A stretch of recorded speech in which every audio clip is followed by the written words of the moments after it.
ए विभागर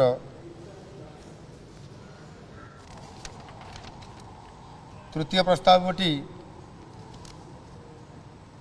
जो राज्य में प्राथमिक और उच्च प्राथमिक विद्यालय गुड़िकर शिक्षार गुणात्मक मान वृद्धि निमंते 20,000 कनिष्ठ शिक्षक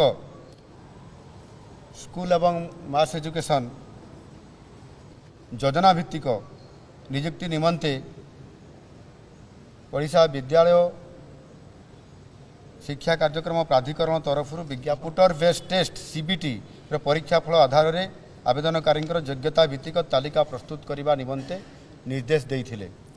उक्त निर्देशनामा अनुन प्रकाश करा जाइथिला। ये मामलार विचार करी राज्यर मान्यवर उच्च न्यायालय कम जाई आवेदनकारी योग्यता भित्तिक तालिका प्रस्तुत करा जाई अछि।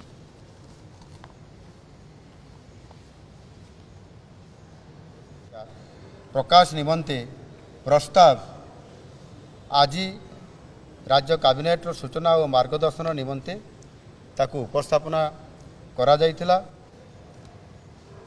ओडिशा विद्यालय शिक्षा कार्यक्रम प्राधिकरण द्वारा 18,788 प्रार्थी चयन तालिकार अंतर्भुक्त प्रार्थी मानकर सर्टिफिकेट वेरिफिकेशन एवं नियुक्ति प्रक्रिया को त्वरान्वित करने को कैबिनेट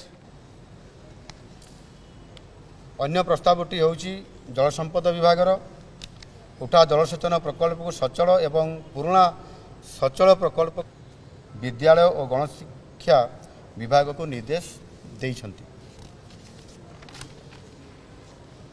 को दृढ़ीकरण योजनार अनुमोदन एथिरे आपंकर योजना माध्यम 2065 गोटी अचल प्रकल्प को सचल करा जाई आपातत 59 अचल गोष्ठी उठा जलसेचन प्रकल्प को सचल पुराणा सचल प्रकल्पर दृढ़ीकरण 1292 हेक्टर चाष जमी को सुदृढ़ीकरण करा जाई प्राय 2,26,888 हेक्टर परिमित सेचांचल चाष जमी को जलसेचन क्षमता सहित पुनर्जलसेचन एवं 10,152 गोटी पुराणा सचल प्रकल्पर जलसेचनर सुपयोगरे समता आनिबा लक्ष्य रे योजनाटी को हाथ को निया जाई अछि। एही भली वीडियो देखिबा पाई आम चैनल को लाइक शेयर सब्सक्राइब करंतु। Bureau report Odia news.